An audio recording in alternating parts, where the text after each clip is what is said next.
No dia 2 de dezembro de 1956, foi inaugurado na Praça 15 de Dezembro, no Cartacho, o monumento em homenagem a Marcelino Mesquita, o mais insigne dramaturgo do seu tempo.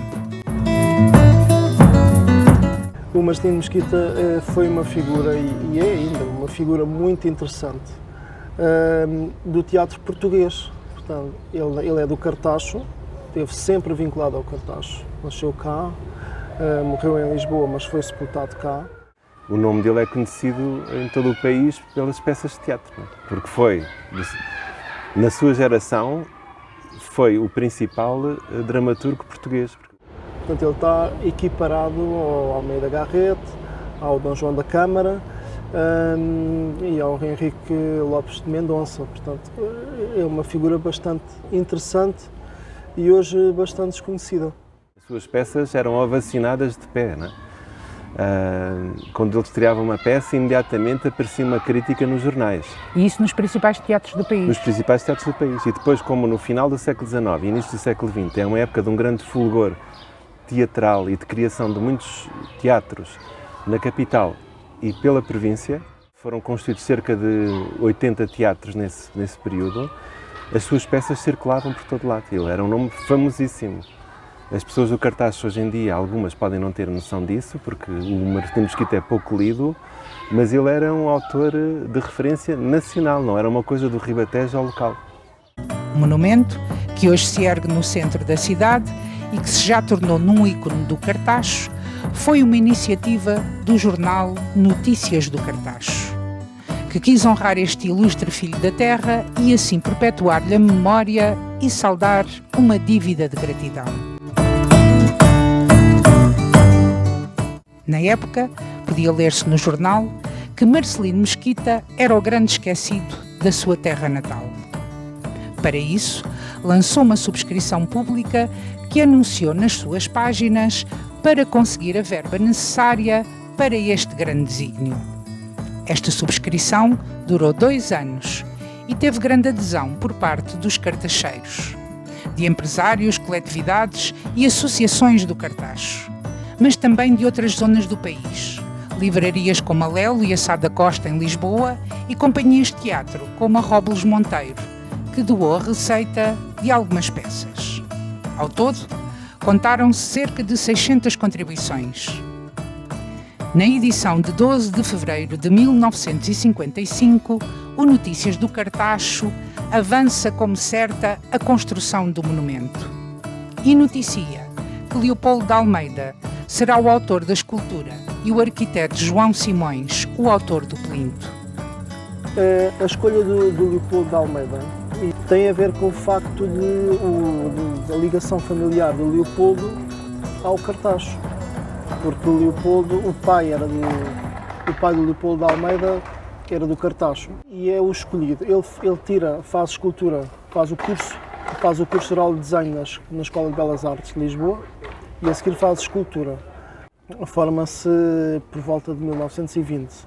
É sobretudo na participação dele na estátua do Marquês de Pombal, a partir de 32 ou 33, que ele vai tornar-se conhecido e que vai fazer parte de muitas encomendas de obra pública.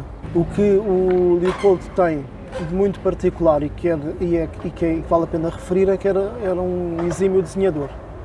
Portanto, ele desenhava muito bem, tinha notas máximas ao desenho e isso favoreceu a capacidade que ele teve de fazer a escultura naturalista, de fazer este tipo de escultura muito aproximada do retrato, que era o que se desejava nesta época, não é?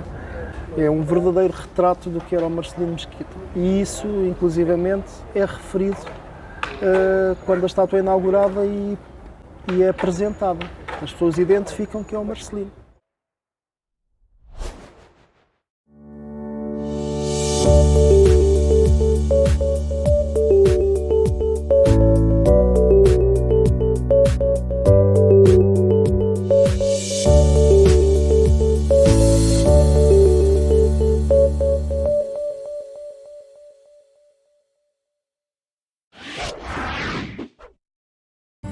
Em 1956, ano em que se assinalou o primeiro centenário do nascimento de Marcelino Mesquita, é lançada a primeira pedra.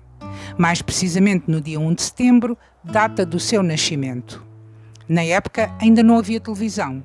A RTP surge um ano depois, mas o Secretariado Nacional da Informação recolhia imagens que eram apresentadas nos cinemas antes dos filmes. Quis o Cartacho honrar a memória de um dos seus filhos mais ilustres, comemorando o primeiro centenário do nascimento do grande poeta e dramaturgo Marcelino Mesquita. Entre outras cerimónias, foi assinalado num jardim público o lugar onde vai erguer-se o monumento ao autor da Leonor Teles, de que o dramaturgo Carlos Selvagem fez o elogio, na presença do Governador Civil de Santarém, do Secretário Nacional da Informação, do Presidente da Câmara Municipal e de muitas outras individualidades. Coube ao Dr. Eduardo Brazão, filho do criador de tantas personagens de Marcelino Mesquita, o gesto simbólico de martelar a primeira pedra. Há 66 anos, no dia 2 de dezembro de 1956, é inaugurado o monumento em homenagem a esta figura da dramaturgia nacional. Numa sessão solene presidida pelo Governador Civil de Santarém, a Câmara Municipal do Cartaz prestou homenagem à memória do grande dramaturgo Marcelino Mesquita. Nela usou da palavra o Secretário Nacional da Informação, que salientou o que essa homenagem representa como preservação da cultura teatral, que o Fundo de Teatro procura justamente reanimar e valorizar.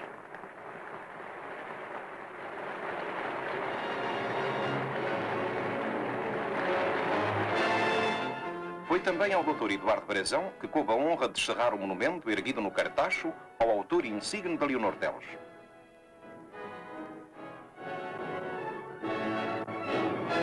Obra de Leopoldo de Almeida, a estátua evoca a galhardia e o rompante Marcelino Mesquita, a quem o Estado, o município e o povo da sua terra natal, por iniciativa de Notícias do Cartaz, pagaram na passagem do seu primeiro centenário uma dívida de gratidão.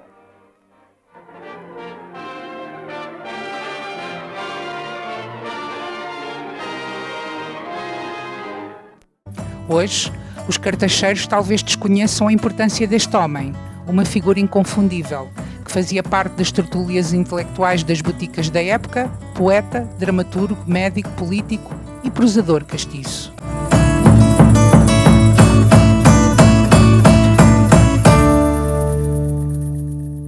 Marcelino Mesquita, o maior legado que nos deixou é a sua obra escrita, composta sobretudo por peças de teatro, por poesia, por romances históricos e por contos. São cerca de 40 títulos, aproximadamente. Alguns perderam-se, infelizmente, porque o espólio dele não ficou todo aqui nesta casa, na biblioteca. Também estaria, em parte, na Quinta da Ribeira e, portanto, uma parte perdeu-se.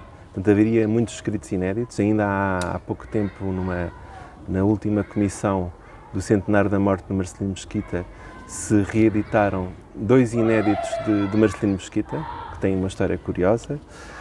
E depois há um levantamento que ainda está por fazer. Falta fazer o levantamento de todos os artigos que escreveu para jornais locais, jornais nacionais, os poemas, que muitos deles estão inéditos, as crónicas nos jornais, parte da correspondência dele, que está quase toda para editar. Então a obra dele é muito maior do que aqueles cerca de 40 títulos que nós conhecemos, que são sobretudo peças de um estilo teatral do fim do romantismo, peças históricas